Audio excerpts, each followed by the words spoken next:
For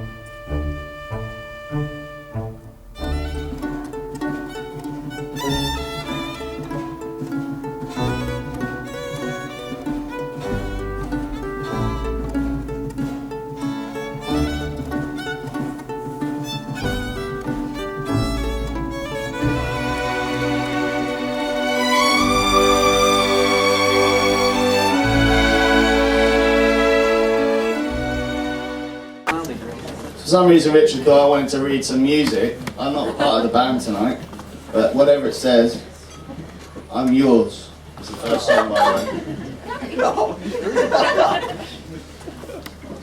Told you, Rich, you shouldn't have done that. Okay. Ladies and gentlemen, dukes and duchesses, elves and countesses, viscounts and viscountesses, barons and baronesses, welcome to the Shire for the Hobbit's wedding, an unexpected journey.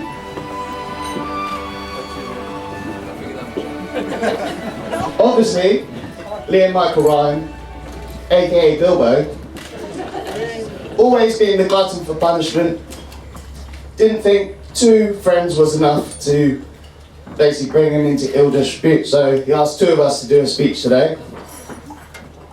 For those of you that don't know who I am, I'm Daddy Valentine Fernando-Trick, and I'm the head groomsman. Well, that's what Liam texted me late night, asking me to do this role in the early hours of the morning. But you know what? Doesn't matter what title we have here today. I think all the groomsmen over there will agree with me that we don't need any titles, we're just friends.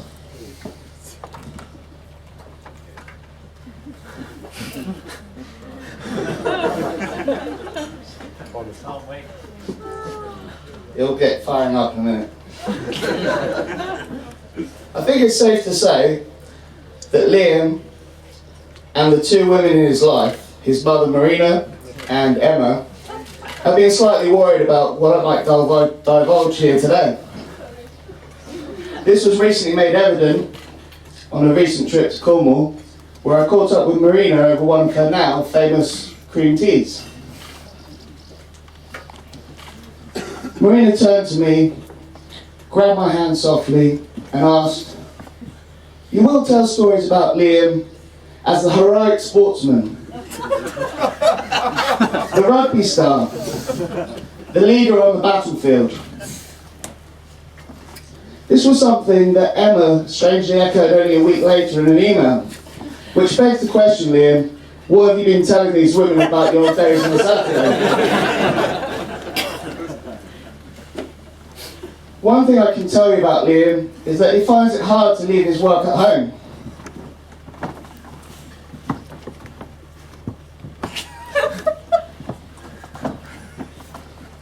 Only this morning, he handed me this Bible and asked me to take a solemn oath.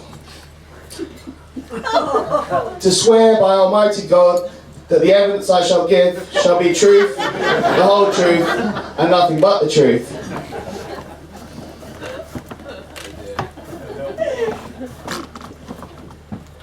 This has put me in a slight dilemma,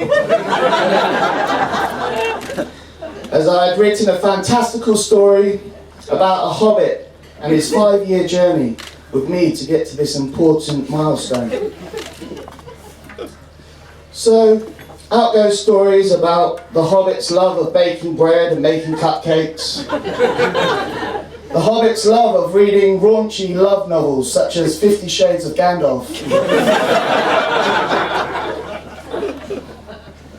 the hobbit's love of history and watching epic films, worryingly involving men scantily clothed such as Clash of the Titans and the 300 Spartans.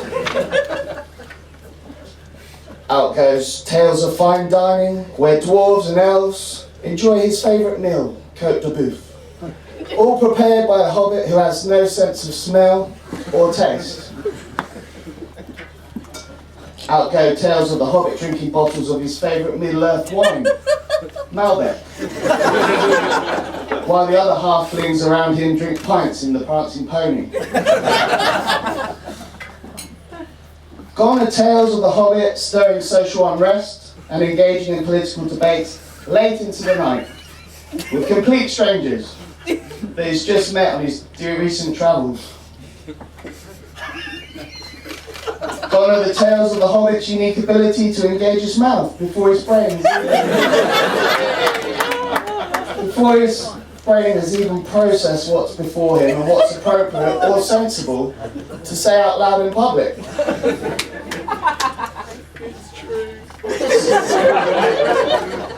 Such is the time he came to visit the hospital after the birth of his godson John Franco. And as the hobbit held this newborn for the first time, bearing in mind they were the same size,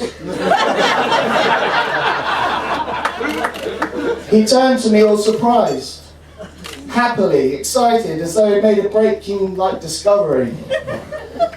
"Ah, he has a tongue and everything, along with fingernails!" To which I replied, "All men of earth do, Bilbo." Out goes any mention of the hobbit's misunderstanding of geographical distances,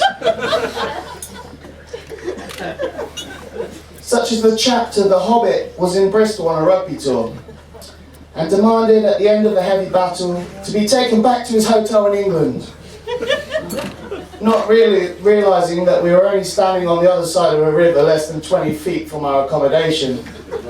Presumably the hobbit thought this was the Severn Bridge.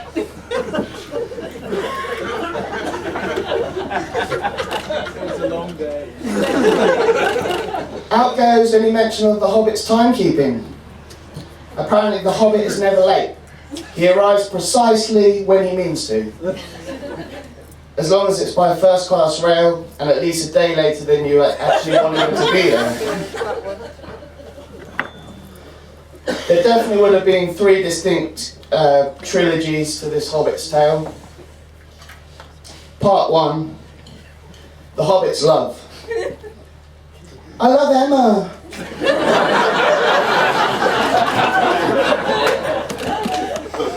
Which lasts about 6 months and involves many tales of the Hobbit confessing his love of someone called Emma to his comrades at alehouses, inns, and very long taxi rides home. In fact, at any given opportunity, this drove his companions crazy. Imagine Ben and I's relief when we finally met Emma and she was actually a real person, rather than some figment of his wild imagination. It was part 2. I want to marry Emma, but I'm too scared she will say no. This is a 2-year journey of the Hobbit dithering, not sure whether to ask his fair maiden for a hand in marriage. Obviously, this was something Ben and I were keen to initiate, to get Liam to a point where he was so presentable to the outside world. He's such a fine specimen of a man. So we just wanted to get rid of him as fast as he can. So that's why we've done so much with your wedding, just trying to get you, we can get on with our lives now.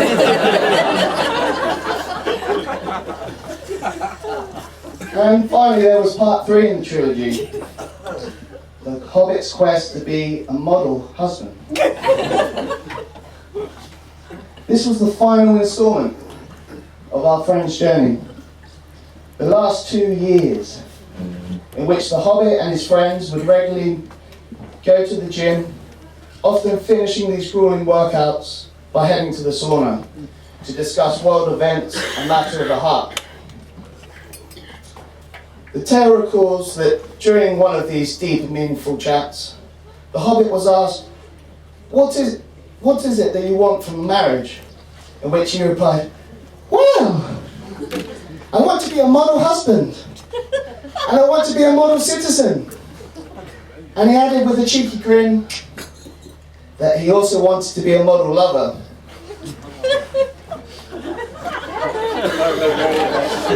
Being a naive narrator that I am, I looked up model in the dictionary. It said, a small miniature replica of the real thing.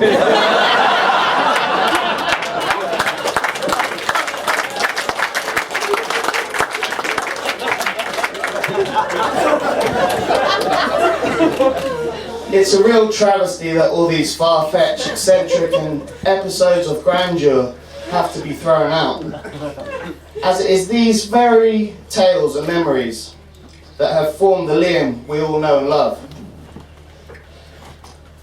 With all this epic content and memories forever lost, I've been left with no choice but to do a speech that truly embodies what Liam Michael Ryan is all about.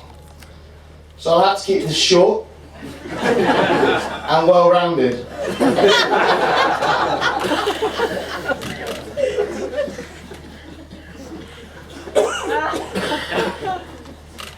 So, what can I say about a halfling who came from humble beginnings? A hobbit who is now quickly rising to the very top of his profession based solely on intelligence, grit, and the willpower to push on where others have fallen.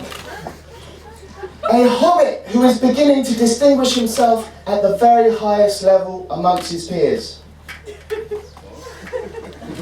And sorry, Liam, I can't read. What does this say? Where none can say a bad word against him. In all seriousness, for all the discarded tales, there is one quality and instalment I have yet to mention. A quality which can never be hidden or discarded from this hobbit's tale, and one in which Emma undoubtedly spotted early in their courtship process. Loyalty. Loyalty to his friends, and loyalty to the one he loves.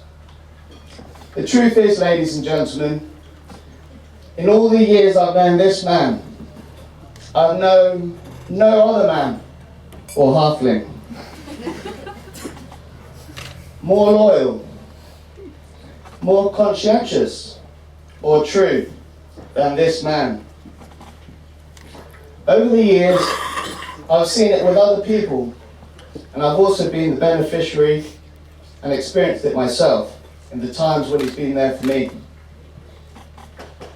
It feels as though in the time I've known you, Liam, we have both been on some sort of quest in order to find our share of the treasure. I have been blessed with my own precious little gifts in John and James, and I'm delighted that you have found your precious in Emma. I really can't express or imagine what life was before we met.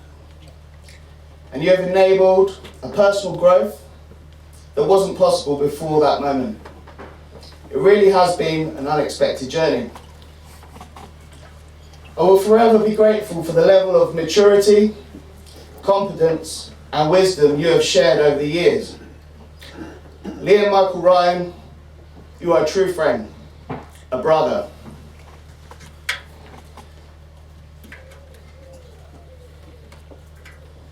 I know you to be one of the most polite people I've ever known. So promise me this. You will never apologise for the man you are. Never forget the characters and family who have travelled with you on your journey to this point today. And always remember that whenever you go from this point, you will forever have the love and support of the fellowship gathered here today. If I may finish by asking you to all be upstanding as I make a toast.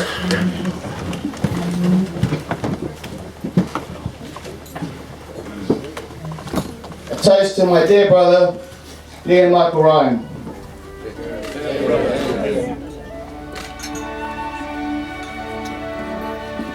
Thank you very much.